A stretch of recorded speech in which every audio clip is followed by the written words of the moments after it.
Hello and namaste. Do you know that the spinal cord acts as the main communication highway, the brain and the body?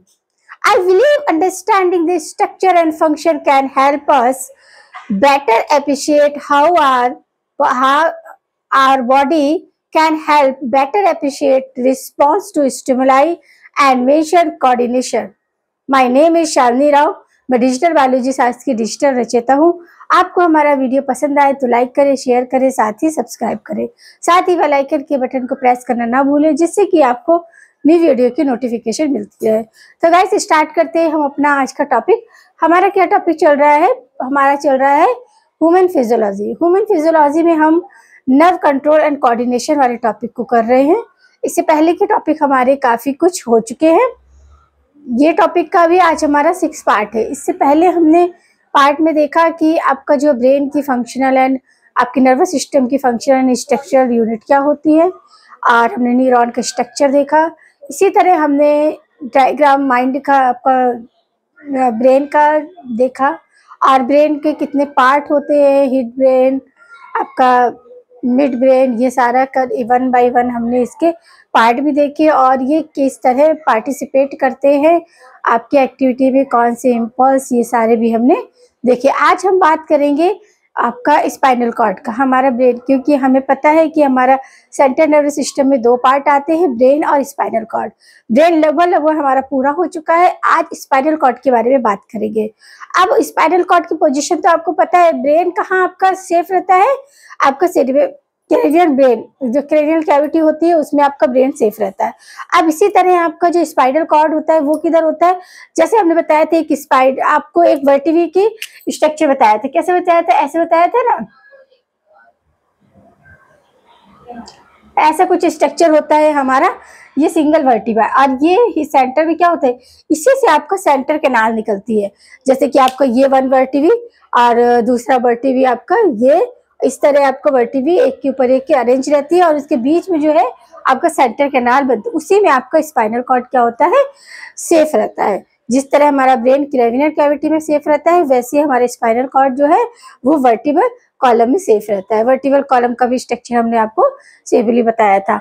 तो हम ये भी आज इसके बारे में स्पाइनल कॉर्ड के जो कैसे आपको रिस्पांस देती है, कैसे, क्योंकि देखिए जब कोई ऐसा चीज, जैसे कि फॉर एग्जांपल हमने कोई गर्म चीज छू ली, तो तुरंत जितनी तेजी से हम उसे छूते हैं उससे कहीं ज्यादा तेजी से अपने हाथ को हम उस ऑब्जेक्ट से हटा भी लेते हैं।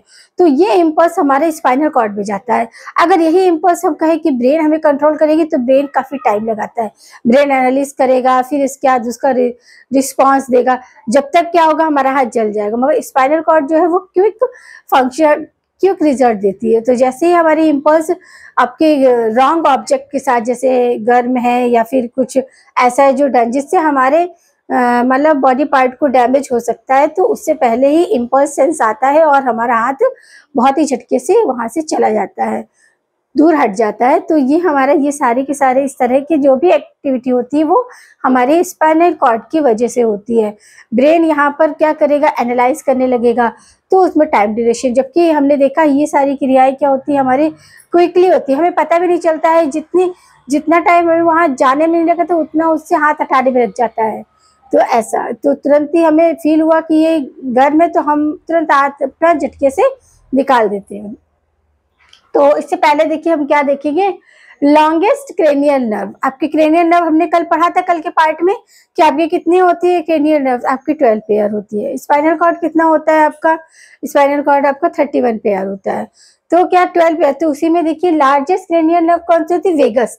और सारी जो नर्व्स होती हैं वो सारी की सारी हमारे ब्रेन पार्ट में ही पूरी वहीं खुलती है और वहीं पे बंद हो जाती है। वेगस जो होता है वो क्या होता है कि आपका ट्रैकिया से होता हुआ हमारे मतलब सभी पार्ट में पहुंचता है। वेगस ही हमारा क्या है, सबसे लॉन्ग क्या होता है, लॉन्ग नर्व सेल्स होता है। कौन सी नंबर होती है? 10th होती है। हमने आपको फार्मूला भी बताया था, क्या बताया था आपका, और आपका जिससे आपका कितनी मोटर होती है, कितनी नर्व होती हैं, ये 1 2 3 आपकी क्या है, 1 2 5 आपका क्या है, आपका ये सेंसरी है। फिर आपका क्या है, पसंद आपकी क्या है, वो। तो ये सारा का सारा हमने आपको पिछले पार्ट में पढ़ा है, तो आप वहां से रिवाइज करेंगे, और अगर आप रिवाइज करके आए हैं तो आपको चीजें बेटर वे में अंडरस्टैंड होंगे। तो लॉन्गेस्ट क्रेनियल नर्व क्या होती है हमारी? वेगस होती है, जो 10th नंबर वाली हमारी क्या होती है? नर्व होती है। लार्जेस्ट आपसे पूछा है तो लार्जेस्ट आपका क्या होता है? ट्राइजेमिनल होता है, जो कि 7th नर्व होती है। इसको याद रखने के लिए आप एक और ट्रिक देखिए, ओपी मामा। ओपी मामा तो माँ से क्या हो जाएगा? मैंडिबुलर, जिसे हम डेंटिस्ट नर्व भी बोलते हैं, और दूसरे माँ से होगा मैक्सिलरी, और ओपी से हो जाएगा ओपिथेलिमिक। समझ में आया कि ओपिथेलिमिक आपका ट्राइजेमिनल नर्व जो 7th होती है, उसमें आपका ओपी मामा यानी कि मैंडिबुलर से भी जुड़ी होती है, जिसे डेंटिस्ट नर्व कहते हैं, और आपका मैक्सिलरी से भी ज्वाइंट होती है, और आपका ओपिथेलिमिक भी ज्वाइंट रहती है। फिर आता है आपका smallest and thinnest. Smallest and thinnest जो क्रेनियल नर्व्स होती है वो होती है ट्रोकोलियर। ट्रोकोलियर आपके ये, तो ये हमारे क्या है? क्रेनियल नर्व से रिलेटेड इंपॉर्टेंट क्वेश्चन है, जो आपको क्या एग्जाम में मोस्टली पूछे जाते हैं। तो इनको आपको क्या करना है? इंपॉर्टेंट मार्क करना है कि आपकी कौन सी लॉन्गेस्ट क्रेनियल नर्व होती है, कौन सी लार्जेस्ट होती है, कौन सी स्मॉल एंड थिनर होती है। अब हम स्पाइनल कॉर्ड पे बात करेंगे। स्पाइनल कॉर्ड की पोजीशन हमने बता दिया कि कैसे होता है। ये वर्टिकल कॉलम के बीच में जो कॉलम आपका होता है, कॉमन कॉलम, उसी में सेंट्रल कॉलम भी बोल सकते हैं। सेंट्रल कॉलम में फिक्स होता है, और वर्टिकल कॉलम से क्या होता है? सेफ रहता है। अब स्पाइनल कॉर्ड को क्या हम मेडुला स्पाइनलिस भी बोलते हैं, या इसको माइलिन भी बोलते हैं। क्या बोलते हैं? माइलिन भी इसे बोलते हैं। ये 2% पार्ट होती है टोटल आपका CNS का, यानी कि सेंट्रल नर्वस सिस्टम का 2% पार्ट होता है। बाकी का जो आपका 8% पार्ट वो क्या होता है? आपका क्रेनियल नर्व का होता है। अब प्रोटेक्ट ये क्या करती है? देखो यहाँ पर इसको मेडुला स्पाइनस भी बोलते हैं या माइलिन भी बोलते हैं, और ये 2% होती है टोटल सेंट्रल नर्वस सिस्टम का। फिर प्रोटेक्ट करती है किससे? ये प्रोटेक्ट रहती है, प्रोटेक्ट रहती है सेंट्रल कैनाल से। जैसे मैंने बताया आपको, ये बीच में ऊपर ऐसे अरेंज रहता है, तो आपका वर्टिकल कॉलम में ये क्या सेफ रहती है। अब इसकी जो लंबाई है वो कैसी होती है? 40 से 45 सेंटीमीटर लॉन्ग होती है। और ऑल जो आपके स्पाइनल कॉर्ड्स होते हैं वो कितने? 31 पेयर, किसमें? आपके मैमल्स में। और हमने फ्रॉग का भी बताया था, फ्रॉग में जो क्रेनियल नर्व्स और स्पाइनल कॉर्ड्स कितनी होती हैं? 10 पेयर होती है। कितनी होती है? आपके 10 पेयर। जबकि वहीं हम बात करें रैबिट की, तो रैबिट में क्या होता है कि आपका क्रेनियल नर्व तो 10 पेयर, हमारे 12 पेयर होती है। यहाँ पर क्या होता है? ये तो दोनों सेम होती है, आपका क्रेनियल नर्व एंड आपका स्पाइनल नर्व। जबकि रैबिट में क्रेनियल नर्व जो होती है वो 12 पेयर होती है, और जो आपका स्पाइनल नर्व होती है वो आपकी 37 पेयर होती है। कितनी होती है? 37। याद रखना, कभी कभी ये क्वेश्चन पूछा जाता है। फिर आपका आता है कि इनका फंक्शन क्या होता है। इनका फंक्शन होता है रिफ्लेक्स एक्शन। रिफ्लेक्स एक्शन वही मैंने जो आपको एग्जांपल दिया कि हम कुछ चीज कर रहे हैं तो अचानक से क्या हुआ कि हमारा हाथ किसी मतलब जैसे गर्म चीज पर पड़ जाए तो हम झटके से अपने हाथ को हटा लेते हैं, ये रिफ्लेक्स एक्शन होता है। तो ये इसको सबसे पहले डिस्कवर किसने किया था? रिफ्लेक्स एक्शन को मार्शल हॉल ने। किसने? मार्शल हॉल जो साइंटिस्ट थे उन्होंने किया था, मार्शल हॉल साइंटिस्ट ने किया था। अब रिफ्लेक्स एक्शन से एक और साइंटिस्ट का नाम ऐड है, जो है आपके इवान पावलोव। जिन्हें क्या बोलते हैं? इन्हें कहते हैं कि फादर ऑफ कंडीशनर आपका रिफ्लेक्स। इन्होंने कंडीशनर रिफ्लेक्स एक्सपेरिमेंट दिया था। इनका एक्सपेरिमेंट था आपका बेल रिंगिंग। बेल आपका क्या था? रिंगिंग बेल एक्सपेरिमेंट था। इन्होंने क्या किया था कि डॉग पर एक्सपेरिमेंट किया था। डॉग को एक जगह बंद करके रखा हुआ था, या फिर एक जगह बांध कर रखा हुआ था, और क्या करते थे कि कुछ टाइम होने के बाद, जैसे कि एवरी डे मिड हाफ में क्या करते थे? पहले बेल को बजाते थे और फिर इसे खाना देते थे, किसे? डॉग को। और इस तरह करते करते कुछ समय उन्होंने ये एक्सपेरिमेंट कंटिन्यू किया। फिर देखा कि जब बेल बजती है, बेल बजने के साथ ही डॉग में क्या सलाइवेशन स्टार्ट हो जाता है, यानी कि उसे महसूस होने लगता है कि अब घंटी बजी, अब मुझे खाना मिलेगा। तो यही एक्सपेरिमेंट इनका क्या बना था? कंडीशनल रिफ्लेक्शन बना था। ये किस पे किया था? इन्होंने डॉग पे किया था, और रिंगिंग बेल एक्सपेरिमेंट का नाम था। किसने किया था? इवान पावलोव ने। तो ये आपको याद रखना है, इंपॉर्टेंट है। कभी कभी पूछा जाता है कि आपका जो कंडीशनल रिफ्लेक्स के ये कौन है फादर, तो आप बताओगे कि इवान पावलोव है। और आगे भी अगर आके जो बच्चे आगे टीचर वगैरह बनते हैं तो हमारे इसमें भी एक सब्जेक्ट है साइकोलॉजी, उसमें पावलोव का एक्सपेरिमेंट को बहुत डिटेल से पढ़ाते हैं। जब बीएड करते हैं या बीटीसी करते हैं वहां पर भी कंडीशन ये एक्सपेरिमेंट को पढ़ते हैं हम। अब यहाँ पर क्या सेलेरेशन ऑफ इन डॉग की, मतलब डॉग में क्या हुआ कि हर दिन ये क्या करते थे, उसको एक टाइम फिक्स टाइम पे पहले रिंगिंग करते थे, इसके बाद खाना देते। तो उसमें क्या हुआ कि रिंगिंग की आवाज सुन के ही उसको सेलेरेशन स्टार्ट हो जाता था कि उसे ये लगता था कि अब खाना मिलेगा। तो ये क्या है, कंडीशन रिफ्लेक्स एक्सपेरिमेंट है। किसने किया है इसका, इवान पावलोव ने। अभी हम देखेंगे रिफ्लेक्स एक्शन। रिफ्लेक्स एक्शन आपका एक्शन फास्ट, नॉर्मल से हम जल्दी फास्ट एक्शन करते हैं, action fast that normal and preventing body for damage. किस लिए हम करते हैं कि हमारी बॉडी को कुछ भी डैमेज ना हो जाए। जैसे मैंने एग्जांपल बताया था कि हम कोई गर्म ऑब्जेक्ट को छू लेते हैं तो जितना टाइम हम छूने में लगाते हैं उससे ज्यादा हम क्विकली से अपना हाथ हटा लेते हैं। तो यही हमारा क्या है, रिफ्लेक्स एक्शन है कि हम अपनी बॉडी को डैमेज होने से बचाने पे क्विकली एक्शन लेते हैं। तो क्विक एक्शन, और इसको क्या बोलते हैं, नी जैक रिफ्लेक्स भी बोलते हैं या विड्रॉ रिफ्लेक्स भी बोलते हैं। अब ये हमारा क्या है कि स्पाइनल कॉर्ड का स्ट्रक्चर है। हमने देखा था कि किस तरह आपके ब्रेन में जो व्हाइट मैटर और ग्रे मैटर, मैंने बताया था कि इनसाइड ट्रिक भी बताई थी बीवी से कि ब्रेन इनसाइड क्या था आपको व्हाइट मैटर, मगर इसमें क्या होता है जस्ट उल्टा होता है, ग्रे इनसाइड होता है, ग्रे मैटर जो होता है वो इनसाइड होता है। तो ये हमारे स्पाइनल कॉर्ड के स्ट्रक्चर है। ये डॉर्सल हॉर्न है, वेंट्रल हॉर्न है, और आपका ये ग्रे मैटर जो है वो बाहर की तरफ है और अंदर इनसाइड है, और बाहर की तरफ आपका व्हाइट मैटर है आउटसाइड, ये स्ट्रक्चर। अब किसी, जैसे ये हमारा हाथ है, हमारे हाथ में ये कैंडल जल रहा है, कैंडल के ऊपर हमारा हाथ आया, तो जब ये हमारा हाथ आया तो क्या सेंस ऑर्गन हमारे सेंस हुआ, तो हमें सेंस नर्व कहाँ गया आपका, अफरेंट नर्व, अफरेंट नर्व गया हमारे स्पाइनल कॉर्ड में। वहां पर आपका क्या होता है, रिफ्लेक्शन होता है। इस तरह का स्ट्रक्चर यहाँ पर ऑलरेडी ये यहाँ तक जाएगा, ये आपका क्या है, आपका पॉइंट है, और ये आपका यहाँ से रिफ्लेक्ट होगा, और हम जितनी तेजी से जितना हो सकता है उतना क्विक अपने हाथ को क्या करेंगे, कैंडल के ऊपर से हटा लेंगे। तो ये हमारे मसल्स रिस्पॉन्स किसकी वजह से होता है, ये हाथ हटाना, हमारे मसल्स में कॉन्ट्रेक्शन होता है। तो हमारे कहाँ पर जाता है, स्पाइनल कॉर्ड से मसल्स में आपका रिफ्लेक्शन होता है, और हम क्या करते हैं, फास्ट अपने हाथ को या कुछ भी ऑब्जेक्ट वगैरह है जो उससे अपने हाथ को या कोई अदर पार्ट जो भी हमारा टच हो रहा है उसको हटा लेते हैं। तो ये हमारा क्या सिंपल है रिफ्लेक्स आर्क। अब रिफ्लेक्स आर्क देखो, ये जो मैंने आपको यहाँ फिगर बनाया है आपका क्या, स्पाइनल कॉर्ड, तो ये डॉर्सल हॉर्न है, ये भी डॉर्सल हॉर्न है। इसमें क्या है आपका ग्रे मैटर इनसाइड भरा होता है, और ये क्या होता है कि आपका हार्ट शेप होता है। जब हमने स्ट्रक्चर बताया था ब्रेन का स्ट्रक्चर, वहां पर हमने इस तरह का आपको सारा डिस्क्राइब किया था, और व्हाइट मैटर आउटसाइड होता है। तो अब इसमें जो ये, इसे मतलब एक्स शेप भी बोलते हैं या बटरफ्लाई शेप भी बोलते हैं, किसे, स्पाइनल कॉर्ड को। तो ये अंदर इस तरह आपका से रहता है। अब इसमें देखो रिफ्लेक्स आर्क कैसे बनता है, रिफ्लेक्स आर्क कैसे बना, कंडीशन सेंसर ऑन, हमें सेंस होगा कि कोई चीज गर्म है या ठंडी है, ज्यादा ठंडे पर भी हम ऐसे करते हैं तो भी हमारा रिफ्लेक्स एक्शन होता है। तो हमारा क्या हुआ, रिफ्लेक्स आर्क कब क्रिएट होगा, कंडीशन सेंस ऑर्गन, सेंसरी या एफरेट नर्व। एफरेट नर्व वो सेंस लेके कहाँ जाती है, आपका सेंट्रल नर्वस सिस्टम में। सेंट्रल नर्वस सिस्टम कहाँ पर, सेंट्रल नर्वस सिस्टम में भी हमारे स्पाइनल कॉर्ड और ब्रेन दोनों ही आते हैं। स्पाइनल कॉर्ड के ग्रे मैटर, हमने बताया था कि आपके ब्रेन में भी ग्रे और व्हाइट मैटर होता है, और आपके स्पाइनल कॉर्ड के ग्रे मैटर में ये रिएक्शन होगा। वहां गया, वहां पर आपका, वहां से क्या होगा, मोटर इफरेंट नर्व क्या होगी, एक्टिव होगी, और तुरंत हम रिसेप्ट करेंगे और क्या करेंगे, रिफ्लेक्ट के फॉर्म में हम अपने हाथ को हटा लेंगे। तो इसके लिए क्या जरूरी है आपका, कि आपका सेंस ऑर्गन होना चाहिए, किसके लिए, आपका रिफ्लेक्स आर्क के लिए।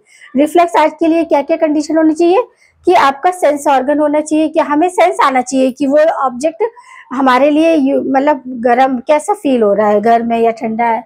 फिर सेंसरी एफरेंट नर्व जाएगा, कहाँ जाएगा, सीएनएस में जाएगा। सीएनएस में भी कहाँ, स्पाइनल कॉर्ड के ग्रे मैटर में, वहां पर आपका मोटर इफरेंट नर्व रिस्पांस देगी, और हमारा क्या रिसेप्ट होगा, क्या रिसेप्ट होगा कि हम उसका क्विक एक्शन करेंगे। तो यहाँ ये हमारा क्या होता है, रिफ्लेक्ट आर्च होता है, जो किसमें होता है, आपके स्पाइनल कॉर्ड में।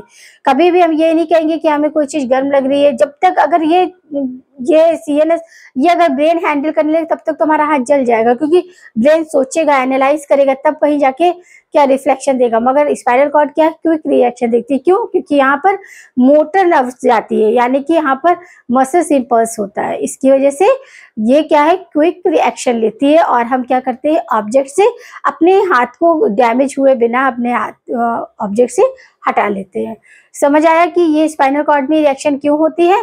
क्यों? क्योंकि यहाँ पर उसके इफरेंट और एफरेंट नर्व पार्टिसिपेट करते हैं। अगर ब्रेन में ये होगी तो बहुत ज्यादा टाइम लगेगा, और जब तक हमारा हाथ या जो भी हमारा बॉडी पार्ट हमारे से टच हो रहा है तो वो क्या हो जाएगा, डैमेज हो जाएगा। तो हमारा क्विक एक्शन कहाँ होता है, रिफ्लेक्स आर्क्स में। और रिफ्लेक्स आर्क कहाँ होती है, आपके स्पाइनल कॉर्ड के ग्रे मैटर में, व्हाइट मैटर में नहीं होता है। अब हम देखेंगे आगे कि स्पाइनल नर्व जो हमने बताया था कि 31 पेयर होती है। 31 पेयर में क्या है, आपके सर्वाइकल 8 होती है, और थोरेसिक 12 होती है, लंबर 5 होती है, सर्वाइकल 5 होती है, और आपका कॉक्साइल 1 होती है। इस तरह आपके स्पाइनल नर्व की कंडीशन होती है। इतने नंबर आपके ह्यूमन बीइंग में होते हैं। अब नर्व इम्पल्स, अब नर्व इम्पल्स हमारे किस तरह एक्टिविटी करती है, तो उसमें जनरेशन, कंडक्शन और ट्रांसमिशन होता है। जो कंडक्शन होता है वो सेम न्यूरॉन में होता है। जैसे कि हमारा ये फर्स्ट नर्व सेल्स है, ये फर्स्ट नर्व सेल है, और यहाँ पर क्या है, बाद यहाँ पर क्या सिनेप्टिक सेल्स होती है, तो सिनेप्टिक सेल्स होती है। ये क्या होती है, दूसरे डेंड्रॉन से क्या होती है, न्यूरो ट्रांसमिटेड करती है। तो इस तरह क्या होता है, फर्स्ट से सेकेंड, यानी कि कंडक्शन क्या हुआ कि सेम न्यूरॉन, एक न्यूरॉन से अदर न्यूरॉन जो जुड़ा हुआ है उसी में जा रहा है, तो इसको क्या बोलते हैं, नर्व इम्पल्स कंडक्शन बोलते हैं। अगर एक न्यूरॉन से दूसरे न्यूरॉन, जैसे कि हमारा हाथ का न्यूरॉन है मगर वो पैरों की न्यूरॉन से जाके ज्वाइंट हो रहा है, तो ये क्या है, क्रॉस सिनेप्सिस, ये सिनेप्सिस को क्रॉस कर जाएगा। ये तो क्या है, फर्स्ट नर्व की सिनेप्सिस दूसरे डेंड्राइट में फिट है, तो ये क्या है, सेम है, तो इसको क्या बोलते हैं, कंडक्शन, नर्व इम्पल्स कंडक्शन। मगर अदर से मिलता है, यानी कि अक्रॉस सिनेप्सिस, सिनेप्सिस के दूसरे सिनेप्सिस से जाके ज्वाइंट होता है, दूसरे डेंड्राइट्स के जाके होता है, तो बिटवीन द टू न्यूरॉन, दो न्यूरॉन के बीच में जो सिनेप्सिस है वो क्या हो जाते हैं, दूसरे का क्रॉस दी सिनेप्सिस, तो ये क्या हो जाता है, आपका ट्रांसमिशन। समझ में आया कि इम्पल्स, नर्व इम्पल्स जो है कंडक्शन, यानी कि सेम नर्व, जो नर्व सेल सीरियल चल रहा है, क्योंकि पता है नर्व सेल्स क्या है, एक नेटवर्क है, तो वो नेटवर्क क्या है, एक थ्रो में चल रहा है, तो one first nerve cell, second nerve cell, third, fourth, ऐसे, तो उसका डेंड्रॉन जो है फर्स्ट के एक्सॉन टर्मिनेशन पॉइंट से ज्वाइंट होगा, तो इसी तरह। मगर जब क्या होता है, दो न्यूरॉन के बीच में क्या होता है, सिनेप्सिस क्रॉस कर जाते हैं, तब वहां पर क्या होता है, ट्रांसमिशन होता है, तो वो ट्रांसमिशन इम्पल्स होता है। अब इन सब में देखो, नर्व इम्पल्स में कुछ चीजें होती है, कुछ टर्मिनोलॉजी होती है, जैसे चैनल, गेट। चैनल और गेट, इनके बीच में जो मूवमेंट होता है या जो ट्रांसपोर्ट होता है वो पैसिव होता है। पैसिव बोले तो हाई लेवल से लो लेवल की तरफ जाएगा। कहाँ, चैनल में। चैनल और गेट, यहाँ भी हम आगे देखेंगे किस तरह एक्टिविटी, चैनल और गेट, जहां भी हम चैनल वर्ड यूज करेंगे, गेट वर्ड यूज करेंगे, वहां पर क्या होगा कि आपका पैसिव ट्रांसपोर्ट होगा। पैसिव ट्रांसपोर्ट यानी कि हाई से लो की तरफ जाएगा। और आपका दूसरा होता है pump of neurons. Pump of neuron हमेशा एक्टिव ट्रांसपोर्ट करते हैं। क्या करते हैं, एक्टिव ट्रांसपोर्ट। इसमें क्या होता है, लो से हाई की तरफ जाता है। सिर्फ ये चीज आपको याद रखना है कि जहां पर पंप है वो लो से हाई की ओर जाएगा, और जहां चैनल या गेट, वहां पर क्या है, हाई से लो। एक में लो से जस्ट उल्टा है, बस आपको इतना याद रखना, चैनल और गेट में हाई से लो है, और आपका पंप में क्या हो जाता है, लो से हाई आ जाता है। इतनी चीजें माइंड में रखना। और अभी आगे बताएंगे कौन सा आयन, आपका सोडियम और पोटेशियम, ये दो आयन पर ही आपको डिपेंड होता है कौन सा आपका क्या करेगा, हाई लेवल है, जहां पर हाई कंडक्टिविटी होगी वो लो की तरफ जाएगा। तो आपको केवल ये याद रखना है कि न्यूरॉन ट्रांसपोर्ट में कहाँ कौन निकल रहा है, कौन अंदर जा रहा है। तो चैनल और गेट होगा तो वहां पर क्या होगा, सॉल्युबिलिटी हमेशा हाई से लो की तरफ जाएगी। जो आयंस होंगे वो हमारे हमेशा हाई कंसंट्रेशन से लो कंसंट्रेशन। और जहां आपका पंप होगा, पंप ऑफ न्यूरॉन, तो वहां पर क्या होगा, लो से हाई की तरफ। अब हमारे जो न्यूरॉन इम्पल्स होता है कंडक्ट, उसमें क्या है, चार चीजें होती है। एक तो होता है लीकी चैनल, लीकी चैनल। दूसरा होता है VGIC यानी कि वोल्टेज गेट आयन चैनल। दूसरा होता है LCGI। अब LCGI यानी कि लिंगेट गेट आयन चैनल। और लास्ट होता है आपका सोडियम और पोटेशियम पंप। पंप याद रखना है लो से हाई की तरफ, और चैनल जो है वो हाई से लो की तरफ, उल्टा है। अब आगे हम इसके देखेंगे कि किस तरह आपका चैनल और गेट और पंप आपके काम करते हैं किसमें, नर्व इम्पल्स कंडक्शन में। अब देखो हम यहाँ देखेंगे क्या कि आपका किस तरह चैनल काम करते हैं, किस तरह आपका नर्व इम्पल्स कंडक्शन होता है। तो सबसे पहले ये हमने देखा, ये हमारा एक नर्व सेल है जिसमें कि आपका क्या एक्सॉन डेस, ये क्या है आपका सेल बॉडी है, यहाँ पर ये क्या है सेल बॉडी, और ये डेक्स्ट्रॉन है आपका। क्या देखो इसमें के अंदर जो होता है वो पोटेशियम आयन जो होता है वो क्या होता है, कम होता है, और आपका सोडियम आयन ज़्यादा होता है, इसकी आयनाइजेशन ज़्यादा होता है, और पोटेशियम का फास्फेट का भी क्या होता है, ज़्यादा होता है। और बाहर जो आपका EFC यानी कि एक्स्ट्रा सेलुलर फ्लूइड में क्या होता है, वहाँ पर सोडियम ज़्यादा होता है और पोटेशियम कम होता है, जबकि अंदर जो है नर्व सेल के अंदर क्या है, पोटेशियम आपका कम है और आपका सोडियम भी कम है। और बाहर जो एक्स्ट्रा सेलुलर फ्लूइड है उसमें क्या है कि आपका सोडियम जो है वो ज़्यादा है, और आपका क्या है, क्या होता है कि सोडियम यहाँ भी दोनों अंदर क्या है, एक्सॉन में अंदर दोनों कम है, और बाहर एक्स्ट्रा में क्या है, सोडियम ज्यादा होता है, सोडियम आयन, और कैल्शियम आयन भी ज्यादा होता है, बट हमारा जो पोटेशियम होता है वो कम होता है। और यही सारा आपका कंडक्शन का काम करता है। तो हमारा क्या है, ये आपका जो एक्सॉन प्लाज्मा जो अंदर भरा हुआ है एक्सॉन में, और इसकी प्लाज्मा मेम्ब्रेन को क्या बोलते हैं, एक्सोलेमा बोलते हैं। जो प्लाज्मा भरा है उसको एक्सॉन प्लाज्मा, और आपका एक्सोलेमा किसको बोलते हैं, axon lemma, plasma membrane of axon. अब यहाँ पर क्या है आपका स्पाइनल वर्ब, ये क्या है आपका, सबसे पहले हमने क्या देखा था कि लीकी चैनल। लीकी चैनल में क्या होता है, दो टाइप का फंक्शन करता है। एक तो आपका पोटेशियम लीकी चैनल होता है और एक सोडियम लीकी चैनल होता है। चैनल्स में हमने क्या बताया था कि आपके जो पैसिव ट्रांसपोर्ट होता है, पैसिव ट्रांसपोर्ट बोले तो हाई से लो की तरफ जाता है।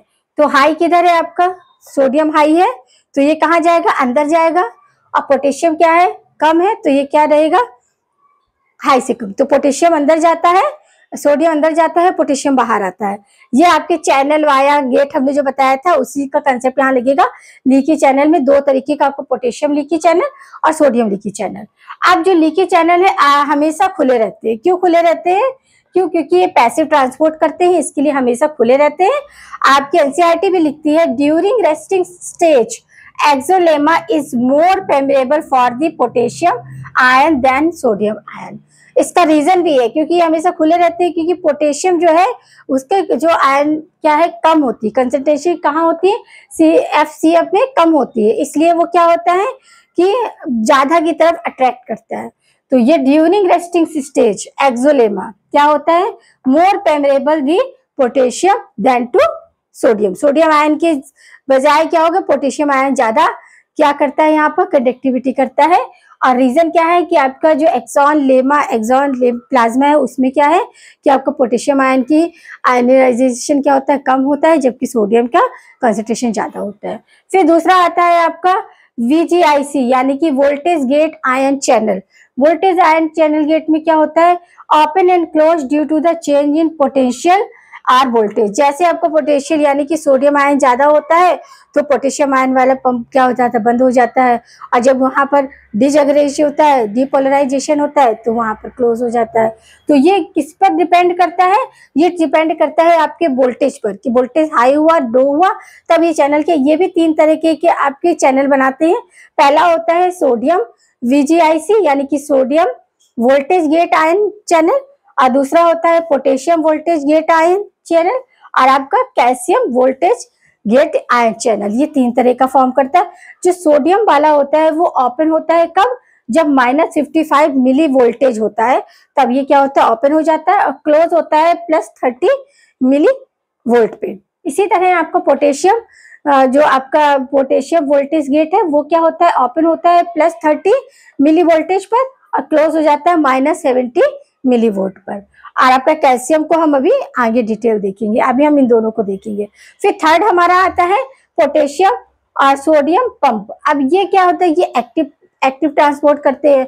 एक्टिव ट्रांसपोर्ट हमने क्या बताया था कि लो से हाई की ओर। जो पैसिव ट्रांसपोर्ट है वो क्या हो रहा है कि हाइयर टू लोवेस्ट, ये क्या है, लो से हाई की तरफ जाएगा। तो इसमें भी आपके 2 तरह से, दो बिहेवियर से क्या होता है एक्टिविटी होती है। पहला तो होता है कि आपका जो सोडियम आयन है वो 3 सोडियम आयन बाहर जाते हैं और उसके बदले में 2 पोटेशियम आयन अंदर आते हैं, तो हो जाएगा सोडियम इफ्लेक्स और पोटेशियम इनफ्लेक्स, यानी कि 3 सोडियम आयन निकलने पर तब कहीं जाके 2 पोटेशियम एंटर करते हैं। क्योंकि हमने देखा है कि आपका एक्स्ट्रा सेलुलर फ्लूइड में क्या है, सोडियम आयन ज्यादा है और पोटेशियम क्या है, कम है। तो यहाँ पर क्या एक्टिव पैसिव एक्टिव ट्रांसपोर्ट होता है, तो क्या होता है कि 3 सोडियम आयन जाने से तब कहीं जाके 2 पोटेशियम आयन अंदर आते हैं। तो ये क्या है, आपका एक्टिव ट्रांसपोर्ट है।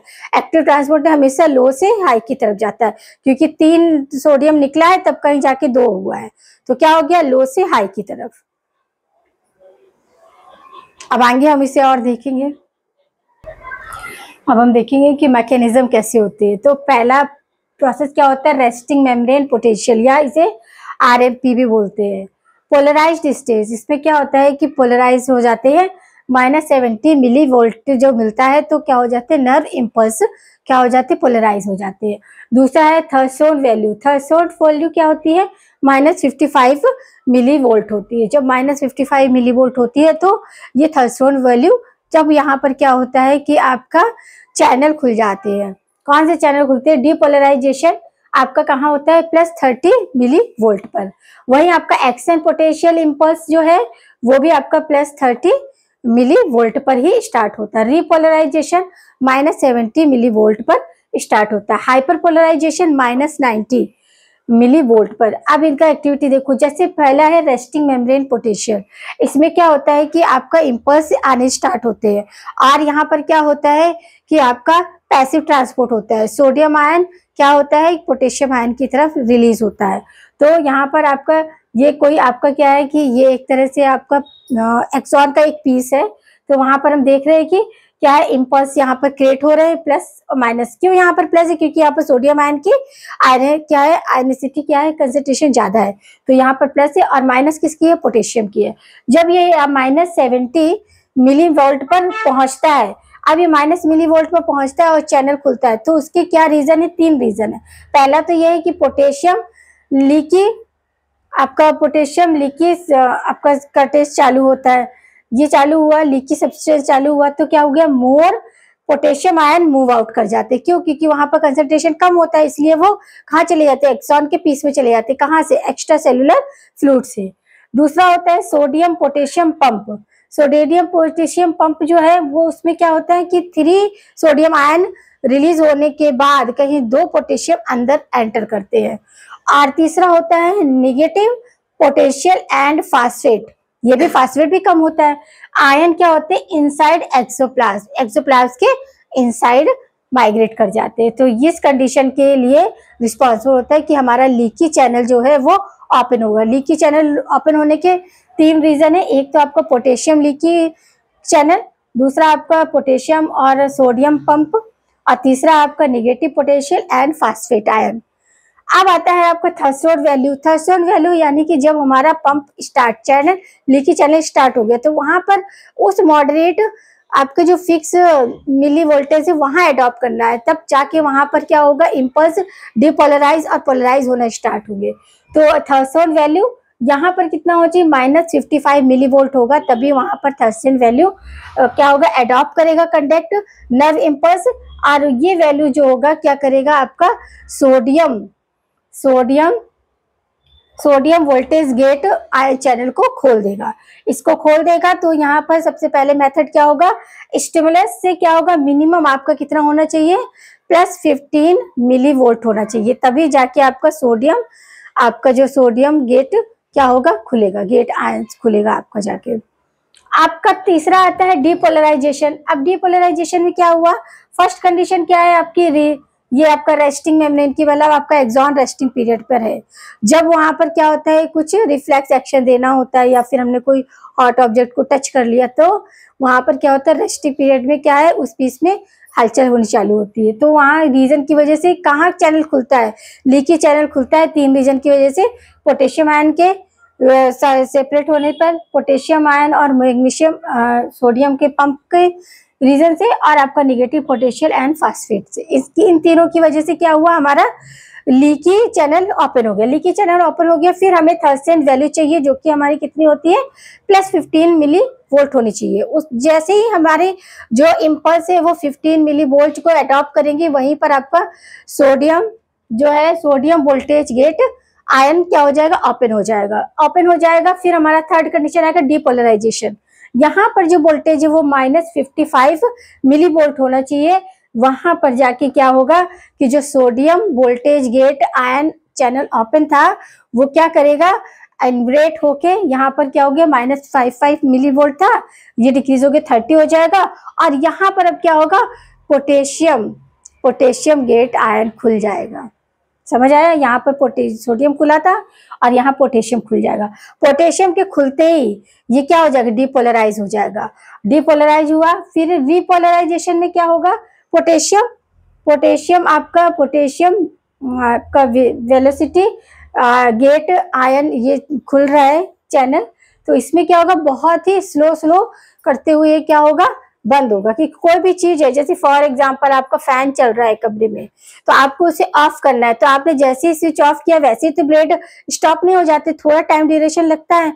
वैसे ही जब ये हाइपर पोलराइजेशन होता है तो रीपोलराइजेशन पे हाइपर जाने पे, यानी कि पूरी तरह से कैल्शियम आयन का जो पोटेशियम आयन जो निकल रहा होता है वो पूरी तरह से स्टेबल होने में थोड़ा टाइम ले लेता है, तो वहां पर उसका जो पोटेंशियल आपका कितना था 70, वो कितना हो जाता है 90। और 90 इसलिए भी होता है, इसका देखो नेचर की क्रिएटिविटी है, ये सारे जो इम्पल्स वगैरह हैं ये हमारे कुदरती है, तो ये नेचर ने अरेंजमेंट किया है कि अगर 90 की तरफ वो आएगा तो क्या होगा कि हमारा इम्पल्स रिवर्स कंडीशन में ना चला जाए। क्यों, क्योंकि अभी हम आगे देखेंगे कि किस तरह रिएक्शन होता है। -70 मिली वोल्ट है तो उसके आगे -30 पे ही जाके वो एंटर करेगा। अगर वापस वो 90 पर आ गया तो ये क्या होगा, इम्पल्स रिवर्स हो जाएंगे। तो एक तरह से ये भी होता है कि यहाँ पर 90 मिली वोल्ट इसलिए भी हो जाता है कि हमारे जो इम्पल्स है वो रिवर्स डायरेक्शन में मूव ना कर पाए। तो आगे हम जब कॉलम बना के बताएंगे तब आपको ये बात ज्यादा क्लियर होगी। अभी आपको सिर्फ ये समझना है कि मैं क्या बोल रही हूँ। मैंने ये बोला कि रीपोलराइजेशन में क्या होता है कि पोटेशियम चैनल जो होता है, पोटेशियम जो वोल्टेज गेट आयन चैनल होता है वो बंद होने में इतना टाइम ले लेता है कि जो हमारा 70 मिली वोल्ट होता है वो 90 पे पहुंच जाता है, तब कहीं जाके पूरी तरह से क्या होता है, आपका पोटेशियम चैनल बंद होता है। तो आगे हम अदर डायग्राम में आपको और ज्यादा एक्सप्लेन करने वाले हैं।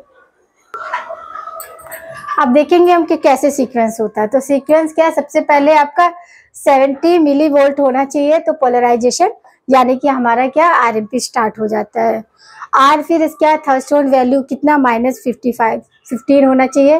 फिर वहां से क्या होता है +30 एमवी मिलीमीटर होता है, डिपोलराइजेशन हो जाता है। और 90 पे आपका हाइपर क्यों होता है कि आपका जो पोटेशियम चैनल होता है, पोटेशियम चैनल बंद होते होते इतना ये हाइपर हो जाता है, और एक तरह से ये प्रिवेंट होता है कि रिवर्स इम्पल्स इस तरफ ना चले जाए, इसकी वजह से भी ये 90 मिली वोल्ट हो जाता है। फिर 70 मिली डिपोलराइजेशन वापस हो जाता है। ये कोई स्टिमुलाई है, ये क्या है आपका एक एक्सॉन का पार्ट है, तो ये क्या है यहाँ पर, ये क्या है पोलराइजेशन आपका क्या है 70।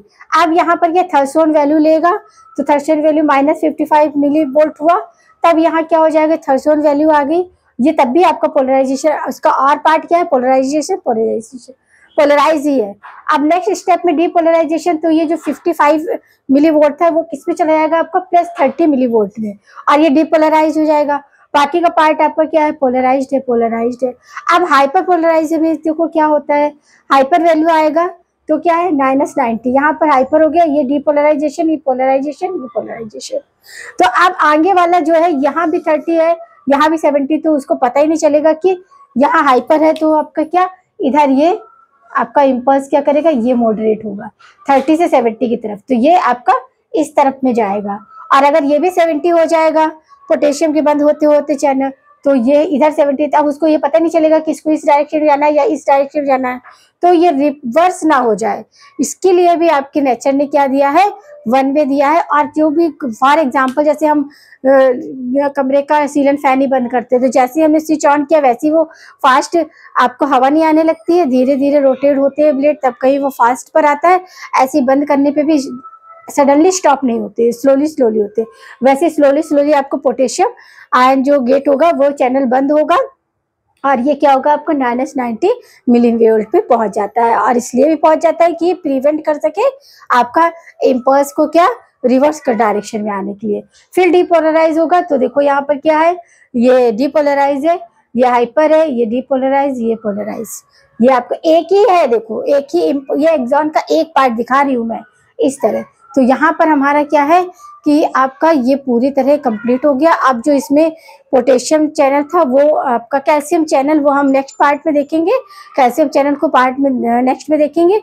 और लिंगेट जो लिंगेट गेट आयन चैनल था उसको भी हम नेक्स्ट पार्ट में। अभी हमने क्या देखा, 3 चीज देखी। एक हमने क्या देखा जी, आपका आरएमपी देखा, रिवर्स मेम्ब्रेन पोटेंशियल ये देखा। और हमने क्या देखा, आपका देखा पोटेशियम और आपका सोडियम पंप ये देखा। तो इन सब में आपका क्या है, आपका एक्टिव ट्रांसपोर्ट आपको याद रखना है। एक्टिव ट्रांसपोर्ट कहाँ हो रहा है, एक्टिव ट्रांसपोर्ट आपका हो रहा है जहाँ पर क्या है आपका सोडियम पोटेशियम पंप काम कर रहा है, वहां पर लो से हाई की तरफ। और जहां पर आपका क्या है लीकेज चैनल स्टार्ट हो रहा है वहां आपका क्या हो रहा है, पैसिव ट्रांसपोर्ट हो रहा है। पैसिव ट्रांसपोर्ट हमेशा हायर टू लोअर होता है, तो ये बात याद रखना। और कहाँ पर आपका पोटेशियम आयन एंटर कर रहा है, कहाँ पर पोटेशियम सोडियम कर रहा है। जब 3 सोडियम निकल रहे हैं तब 2 पोटेशियम एंटर हो रहे हैं। तो ये भी आपको इनफ्लेक्स और इन्फ्लेक्स याद रखना है। छोटी छोटी चीजें हैं जो आप याद रखोगे तो आपको सारी चीजें कंसेप्ट क्या होंगे, अच्छे से क्लियर हो जाएंगे। बाकी अभी जो भी थोड़ा सा ही बचा है हमारा ये पार्ट, नहीं तो हमारा क्या है कि आज स्पाइनल कॉर्ड का काफ़ी कुछ हमने कर लिया है। ब्रेन हमारा पहले से ही पूरा कंप्लीट हो चुका है। बाकी का जो भी है वो हम नेक्स्ट पार्ट में आपका कवर करने वाले हैं। आपको पूरा रिवाइज करना है। यहाँ हमने क्या आपको बताया था, लॉन्गेस्ट क्रेनियल नर्व बताया था, लार्जेस्ट क्रेनियल नर्व बताया था और आपका स्मॉलेस्ट एंड थिनर। और इसकी ट्रिक भी बताइए कि किस तरह आप याद रखोगे कि आपका कितनी सेंसरी नर्व होती है, कितनी आपकी मोटर नर्व होती है।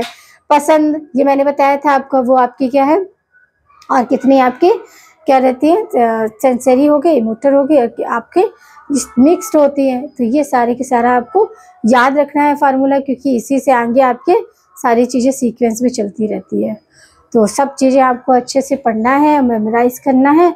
और छोटी छोटी चीज़ें हैं जिनको आप थोड़ा सा ध्यान रखेंगे तो आप कंफ्यूज नहीं होंगे और आपके क्वेश्चंस क्या होंगे, करेक्ट हो जाएंगे। तो कंफ्यूज कहाँ होते हैं, जहाँ पर आपका थोड़ा सा भी कंसेप्ट आपका ढील मिलाया होता है। तो कंसेप्ट आपको क्या करना है, बना के रखना है। उसके लिए आपको कैसे करना है, रीडिंग करनी है, डायग्राम बनाने हैं और अपने शॉर्ट नोट्स रेडी करने हैं। जितने भी आप पढ़ाई कर रहे हो उसका शॉर्ट नोट आप अपने आप में ज़रूर तैयार करना है। क्यों, उससे आपको क्या होगा, कम टाइम में रिवाइज कर पाएंगे और जितना ज़्यादा आप रिवाइज करोगे उतना ही ज़्यादा आपका रिजल्ट क्या होगा, बेटर होगा। तो आपको आगे क्या करना है, अपने नोट्स स्टडी करने हैं और रेगुलर वे में पढ़ाई करनी है। कैसे, रेगुलर वे में आपका कम और ज़्यादा नहीं करनी, जितना आपका फिक्स है उतने टाइम पे आपको अपना सब्जेक्ट निकालना है और पढ़ना है। और आगे बढ़ने से पहले रिवीजन करना है, रिवीजन मस्ट है।